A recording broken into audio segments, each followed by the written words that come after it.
Hello, I'm Dr. Lakshmi. Happy Women's Day to all you lovely ladies out there. I have been very passionate about women's mental health always, and today I want to talk about the most important aspect of women's mental health, that is postpartum depression. I'm sure you would have heard of this term or probably seen women who go through this. For those of you who are not familiar with this word, postpartum means after delivery of a child. So, postpartum depression is depression that occurs in a period after the woman has given birth to her child. So, reproduction is right and privilege of every woman, and all pregnant women or those in the childbearing age would have heard from their relatives or friends or elders that motherhood is bliss and it is the most happiest and satisfying period a woman can have in her life. We must have heard of it too, and a woman goes into pregnancy with this notion.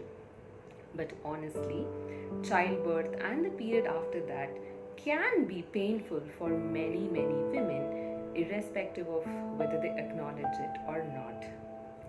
We might have undergone ourselves or know about it, but we choose not to talk about it, put a smile on our face, and say that motherhood is bliss, either because we fear judgment that we are might be bad mothers, or that we don't want to accept it ourselves. Which is why I want to talk about postpartum depression today. So, like I said, it is depression which a woman goes through after the delivery of her child. Strictly, postpartum in medical terms will mean only for about 6 weeks after delivery. However, postpartum depression can occur up to 6 months or a year after childbirth. We have even seen women who go through this up to 2 years after delivery. So it's safe to say that postpartum depression can happen immediately after the delivery up to about 2 years of the child's age. What is the prevalence? Almost about 20%, that 1 in 5 women go through postpartum depression. So it's that common, but mostly it goes unrecognized or underreported because of a lot of misconceptions that we have around motherhood. Let's see what are the symptoms of postpartum depression. Before we talk about that, I want you to know a little bit on postpartum blues. So, what do we mean by postpartum blues? Because there are a lot of hormonal changes that occur in a woman's body right after delivery. That is, there are predominant hormones like HCG and progesterone in pregnancy, which drop down, and there's a surge of prolactin after delivery. So these hormonal changes cause a lot of mood fluctuations in women, which is why postpartum blues can happen in about 70 to 80% of women. What are the symptoms of postpartum blues? That you get irritable for small things, overwhelmed with the newborn care, anxiety with respect to child care, having mood fluctuations in terms of becoming teary-eyed for small things to getting irritable or angry. There can be difficulty in sleep and fatigue. These are generally mild and they are transient in the sense, even if you don't do anything about it, they spontaneously resolve in about a week to 10 days. But postpartum depression is just not this, it's much more than this. So, if symptoms are not resolving in about 10 to 15 days after delivery, or if they're becoming more severe, then you have to think about the possibility of postpartum depression.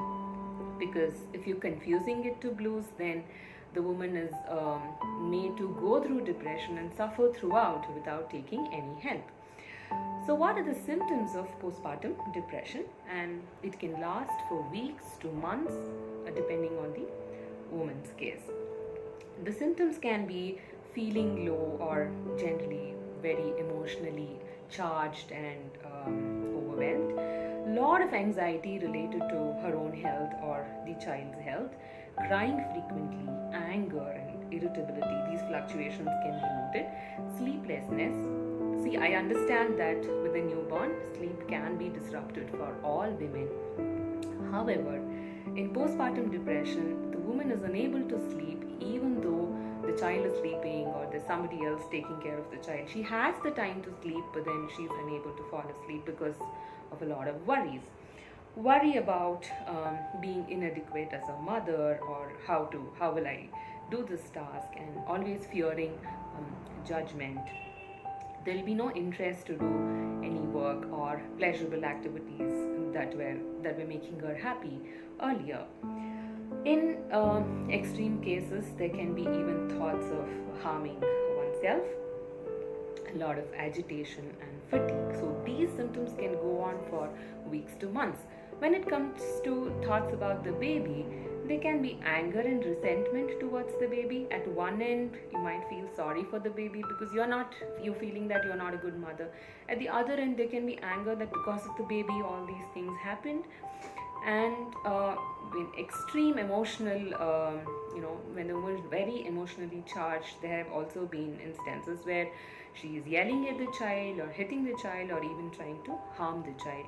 And like I said, in severe depression, there can be even thoughts of killing the child along with her, mostly because she thinks that if she is no more, then who will take care of the child? So it's very important to remember that suicide is one of the important causes of death in the postpartum period. So postpartum depression can have a lot of impact on the mother's health, on the infant's health, as well as in the mother-infant bonding or attachment, because that will have an impact on the growth and development of the child. So if we treat postpartum depression, research has shown that it positively impacts a lot on the growth and development of the child also. So what can we do? What can we do about this? The most important aspect is to recognize and accept that it could be postpartum depression. What are the risk factors for this? As I said, it's somewhere inevitable because giving birth itself is a risk factor for postpartum depression due to the hormonal changes that occur. But along with that, there are several other risk factors which we can identify. Past history of depression or anxiety, including past history of depression in the previous pregnancies. If there's depression, stress, or anxiety in the pregnancy period, any family history of psychiatric problems, marital conflicts where there are a lot of interpersonal issues going on at home, no support from the families, a problem with in-laws, husband being alcoholic, domestic violence in the house, financial constraints. These are some of the risk factors. If it's an unplanned pregnancy or a single mother, then they also have a risk for the woman to develop postpartum depression. A very difficult labor, preterm or a low birth weight baby or a colicky baby, these are also adding to the risks for a woman to develop postpartum depression. But without any of these things too, there can be occurrence of postpartum depression. Why it's important? Because if we know any woman who is going through all these things or who has certain of these risk factors which I mentioned, maybe we should be more watchful on her mental health and see if she needs help. Okay, what can we do about treatment? This again is, there are a lot of misconceptions around it, because even though some women do recognize that they are not okay and want to take help and talk about this to others, they get an opinion that no, please don't do this because all treatments are going to be very harmful for you and your child.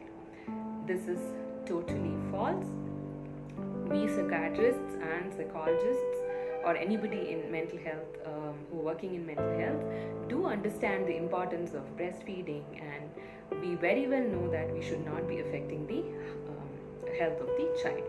So you don't have to be so panicky about coming to take help. So mild and moderate cases, psychological treatments are quite effective without any medications. I will talk a little bit about the general principles of what can be done psychologically, how we can intervene. Also, ensure good nutrition. I understand there are a lot of culture specific postpartum diets. However, what is important is that you include nutritious things like fruits and vegetables and a lot of hydration in your diet.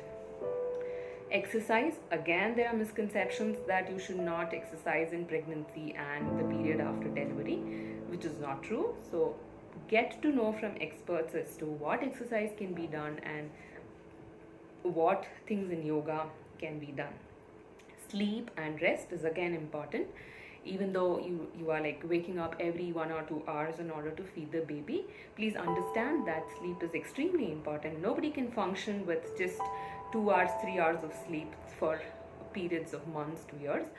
So things like expressing breast milk and somebody else offering the child milk once or twice at night, so that at least 4 to 5 hours of continuous sleep is there for the woman, really helps. Then take time for yourself, do something pleasurable to you at least for few minutes in a day.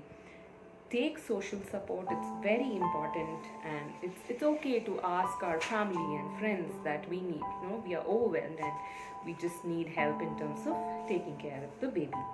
Things like deep breathing, pranayama also do help in bringing down the anxiety and helping us to sleep well. If things don't get resolved by all these things, then there are therapies like cognitive behavior therapy, interpersonal therapy, which are done by trained professionals. Please do seek help. The important thing is not to fear judgment. It is okay if you are exclusively breastfeeding or if you're giving formula milk. It's okay if the baby is a little underweight or overweight. It's okay if you have lost your weight very early on or you've gained weight in the postpartum period. It's okay if you are a working mother or a stay-at-home mother. So it's okay. Don't compare yourself to others. No mother is perfect and no mother can be a better mother than you to your child. So feel confident about how you take care of your child, and it's okay to have small flaws here and there. If things don't get resolved by all these psychological interventions, then there are medications to treat depression, even medications which are quite safe in breastfeeding. We do know that we have to give mild doses or whatever is effective, and it's important for us to take care of both the mother and the baby. So we'll do it. Have gain knowledge or talk to psychiatrists about these things rather than making decisions on your own.